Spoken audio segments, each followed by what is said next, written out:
So I've been thinking about what I've been making lately, and they all kind of fall into the same exact category of some sort of like graphic or poster in classic Instagram dimensions, like a 1080 by 1350 pixel kind of shareable little thing. I've been doing this for months, and I've realized that I'm kind of bored of it. If you didn't know, I actually got my start as a brand designer, and I honestly don't know if I can fully call myself a brand designer because I haven't designed a brand in months.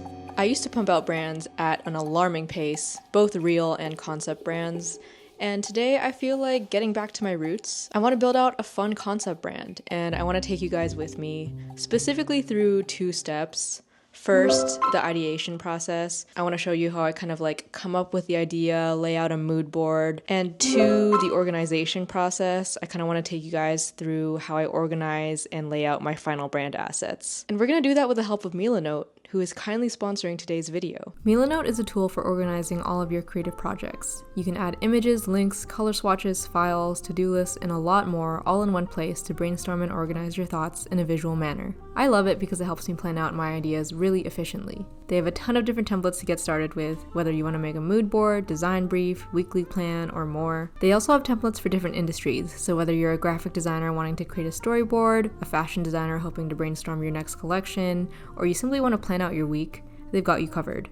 I love food and beverage packaging, so I want to create a refreshing drink brand that feels like spring or summer. Back then I would challenge myself to build a brand a day, so we're gonna speedrun this. Today we're building out a pretty basic concept brand, so I want to make a word mark, color palette, and typographic system, and then apply this to assets like packaging, merch, and posters. We're starting with a mood board. We're calling this brand Sip because it's a drink and I love a short name. I want to evoke the feeling of being on vacation. Think beach imagery, umbrellas, beach balls, relaxing poolside. I'm bringing in some photos that I think fit the vibe along with some type and potential graphic inspo. I love the idea of a pointy or thick and chunky font. I'm kind of drawn to the colors of a beach ball itself, so bright red, some light blues, maybe a yellow. Looking over the mood board, I had a pretty good idea of what I wanted for the fonts, the colors, and the general vibe of the brand, so I was able to build this out fairly quickly. The primary color palette pretty much stayed exactly the same. I decided on a more sandy color rather than the yellow, and I gave them some fun beach names. The secondary colors are just darker variations of the blue that I came up with. With this color palette, I created some color combinations for the word mark. For type, I ended up using the Adobe font AM Tripoli. I really liked how blocky and fun this font was. I also paired it with another Adobe font called BD Supper in use cases for smaller body copy. I started applying these brand guidelines to packaging, merch, and posters.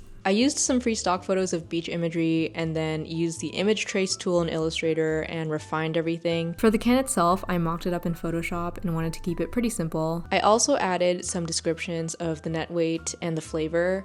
This would not fly with real FDA regulations, by the way, but that's the beauty of a concept brand. There are no rules. I really liked the posters I made, and I wanted to apply one to the back of a shirt, and again applied some more poolside imagery to the background. I got these pictures from Unsplash. And that's kind of a general overview of the brand assets. I honestly had a blast using Milanote. It made organization really, really easy, and the range of templates was super impressive, so I highly recommend checking them out. Milanote is available for free with no time limit, so sign up for a free Milanote account using the link in the description. Let me paint a little picture for you. I've just had a really fun weekend. I sit down to edit all of my footage only to discover that most of it is lost.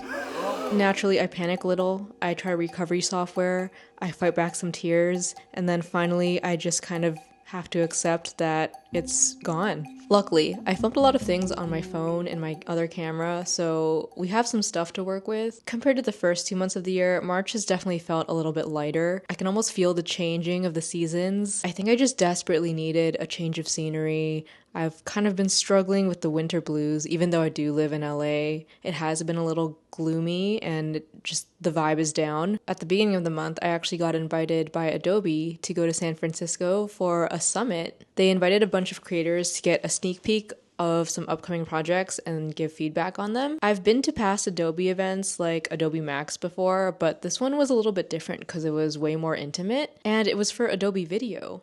I was kind of surprised to be invited. They said that I've been recognized as a standout voice in the social video space. Like, I know I make content and all, but I'm normally recognized for my graphic designs and my brand designs, and so it was really cool to be invited to this. I didn't even check the roster of other people going because I have social anxiety and I really didn't want to psych myself out, so I thought it would be better to just let myself be surprised in person. They had an evening welcome reception at a pizza and wine bar. The room was very green and they had some very interesting food going around, like the salad on a stick, which was very good. Turns out I knew a lot of people who were invited, so it was nice to see some familiar faces, and it was really cool to get to meet a lot of new people as well. I recently bought this kids camera and I decided to bring it with me on this trip, and I'm so glad I did because it allowed me to capture so many cute moments in a really new way. It uses heat to print instead of ink, so the cost per print is like 100 times cheaper than a Polaroid. Because this camera was so cheap, I didn't feel like I had to be really precious about the shots, and it was really fun to give them out to other people and see their faces light up. Wait, so cute! Another guy also brought the same camera as me, so we ended up taking pictures of each other. The next day, we got to tour the Adobe HQ in San Francisco. They had some goodies for us waiting, as well as some really delicious breakfast and an amazing lunch. They showed us some cool projects under NDA and had some of the creators speak on a panel. Kind of similar to everybody is I learned off of YouTube University. Afterwards, they split us up into groups to make videos for a creative challenge. Here, does it look good? Yeah, it does look good. And then hosted a little screening for all of them. Hurry! We've only got 45 minutes? Everyone got these really cute Oscar participation trophies and a free 1-year subscription to Adobe, which I was really excited about. The reception was at this bar and arcade that had this boxing game. Colt took one of the hardest pictures of me of all time, just looking really jacked. It's one of my favorite pictures ever. I ended up having quite a lovely time.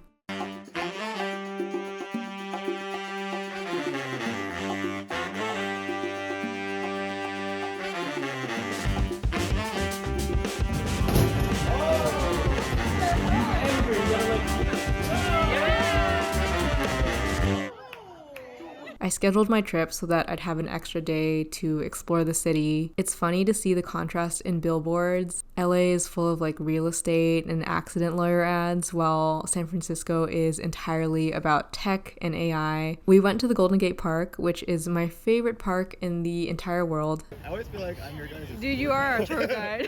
There's something about the air and the nature here that always makes me rethink my decision to be in LA. I've been reflecting a lot on what home means to me and how lucky I am to be able to feel at home in so many amazing and different places, and the love I feel for this state, and I guess it's like range and diversity in cities, is crazy.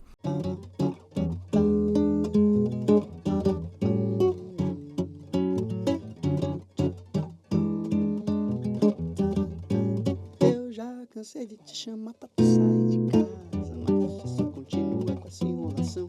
Já cansei de te chamar pra tu sair de casa, você só continua com essa enrolação.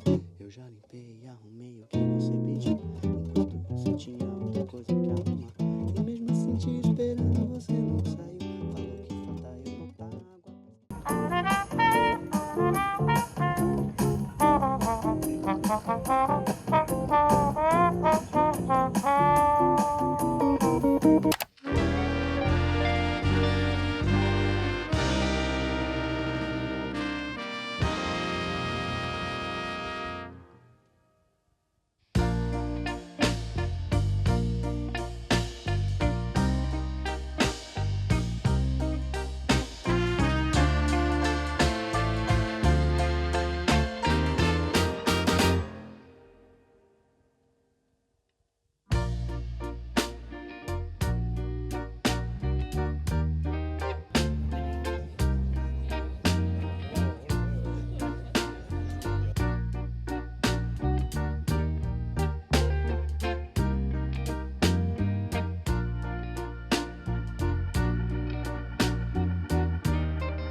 To some creators and influencers, brand trips are really fun and really easy, and I really wish I was one of those people. For me, I feel like it takes up a lot of mental space and energy to just get myself to go, just because I have so much like internal social anxiety, but it did end up being a lot of fun. One thing I really admire about myself is my ability to kind of like push myself out of my comfort zone. Most of the experiences and memories I've really enjoyed have come from me pushing myself out of my comfort zone. So I highly encourage you guys to try it sometime if you don't normally do it.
Everyone knows you just cinnamon first and then you do that. Smells like toffee. It's fucking wild.